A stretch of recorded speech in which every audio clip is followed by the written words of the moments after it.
مقال كان هو أبيض طبعا. Nimco Badal is one of Ogaden rebels women fighters. She is waxay muuqataa adiga oo xilligaasi da'yar meel duura jooga qori garabka ku sita bal xaaladda noocaas iga waran hadda sida marka aad iyo aad bay maxaan ku radaa dareenkaygu u sirriyay maalinta sababtoo ah boqol wiil oo raan dheer liman dhex taagna نعمة بدل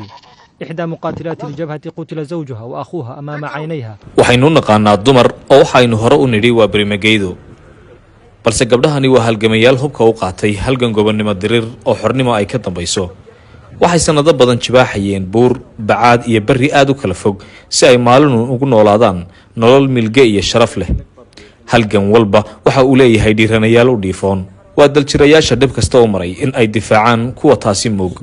guul iyo guuldarro kasta oo halganka loo maro waxaa ka horeeya sheekooyin iyo dhacdooyin qadaar oo mahadhooyin reeba waa koox dumara oo ka mid ah halgamayaasha nool ee xornimo doonka kuwaasi oo aan jigjiga kula kulannay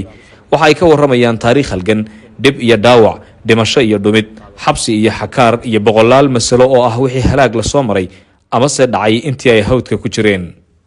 أنا waxaan ahay gaar Ismaaciil Yuusuf kana tirsan ciidanka jabada wadaniga xoreynta Ogaadeniya kana mid ah ciidankii Mandab ee ka soo baxay dugsiga Eritrea tababarka kuna biirtay ciidanka ururka ONLF 2002 taariikhda dheer baan ka soo maray ururka ONLF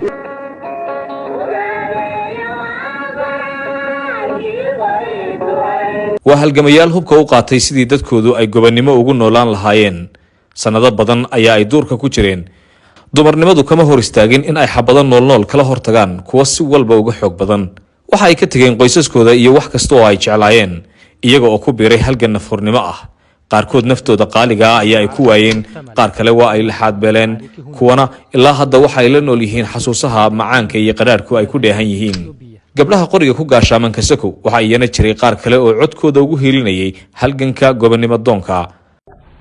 wararka naga soo gaaraya dalka Ogaadeniya ayaa sheegaya dagaalo dhex maray halyeeyada wadaniga xoreynta Ogaadeniya iyo askarta kooxda TPLF dagaaladaasi ayaa dhamaantoodba waxaa lagu jabiyay ciidamada gumeysiga wayaanaha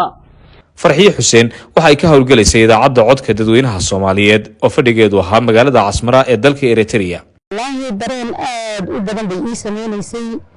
mararka qaar habeenkii hurdada inay ii macaanaydo markaan hadda war soo daayo kala fiidkii markaan tago meeshaan warka ka baahinayay aan warkii soo baahiyo warkii aan soo daayo habeenkii aniga markaan seexas dheer imaado meeshaan seexanayay aad bay igu soo noqnoqonaysaa arrintaas Nimco Badal waxay ururka ONLF ku biirtay iyadoo oo daahan aad u yar 4 sano oo tababar ciidanimo ah ayay ku qaadatay dalka Eritrea kadibna waxa ay nafteeda u hibaysay halgan gobonnimo lagu raadinayo ugu dambeynna waxa ay gashay gacanta kuwii ay xabadu kala dhaxaysay 4 sano oo cadaab adduuna ayaa ay ku qaadatay jeel Ogaadeen waa halka ay ku beeshay isheeda bidix waa tantaan idin waa halka madaxa halkaas buu laab ugu dhuftay ana markii laabka la igu dhuftaan igu dambeysay inaan wax garasho amir bash ay marka isha hadda waxa ma arko ishan xukuma qaban karnay dhaheen magaca Hormuud oo ahaa kii xerada tababarka ayaa ay dib ugu midoobeen si ay isaga warqabaan duruufaha nololeed ay la tacaalayaan waqti xaadirkan waxaa jirta aqoon badan oo ku soo aabayeed halgankii muddo dheer socday waxaa jira rag badan oo naafaha uryaamiin oo jeelasha soo gal in meel wax amaalan karin waxaa jira gabdho badan oo laga soo bixiyay makaankooda iyo tarankooda xataa shaqaysan jirin waxaa jira gabdho badan oo la indhala oo la dhalila dhibkii ka soo gaaray halganka dheer waxaa jira gabdho xanuunsanaya oo ciidan ah oo cilaash ku jira gabdhaha hadda caafimaad la'aan goobtan la fadhiya dhakhaatiirta waxba ka qabanayaan annagu baahidooda ma dabari karno waxna kama qabanayno marka annagu Hormuud ahaan baa qaandirayno waxaan leenahay cid kasta oo ganacsata oo iskaashata oo deegaanka oo maamula oo cid walba in la soo garab istaago dadka dhulku soo gaaray oo qof walba wax alaala wuxuu ku caawin karo uu ku soo caawiyo kow hoy baa ugu dar meel ay galaan qofka bini'aadamkana waxa ugu horeeya marka hore meel u fadhiista ugu horeeya hoy ay galaan horta mid haysata malaha sababtoo ah ruux kasta hanti kama soo horeynin reerkoodii waa mid la dilay iyo mid la xidhay iyo hantidoodii oo la qaatay waa kow wax ay hadda ay hanti oo ay haystaan ma jirto marka isku mid baan wada nahay gabdhihii halganka intii ka soo baxday waa qaar xiska way ku sheegeen qaar hadda ilaash ku xidhan baa jira sanado badan oo rafaada kadib waxa ay la daalaadhacayaan raadsiga nolol maalmeedkooda.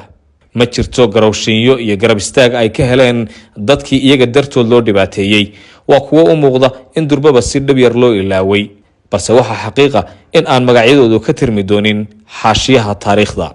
galbeed media waxa ay dhowaan idiin soo wadaa waraysi xiise leh oo xambaarsan taariikh halgan oo ay ka waramayaan gabdho halgamayaal ah oo laga yaabo in aanad xogtooda weli hore u maqal.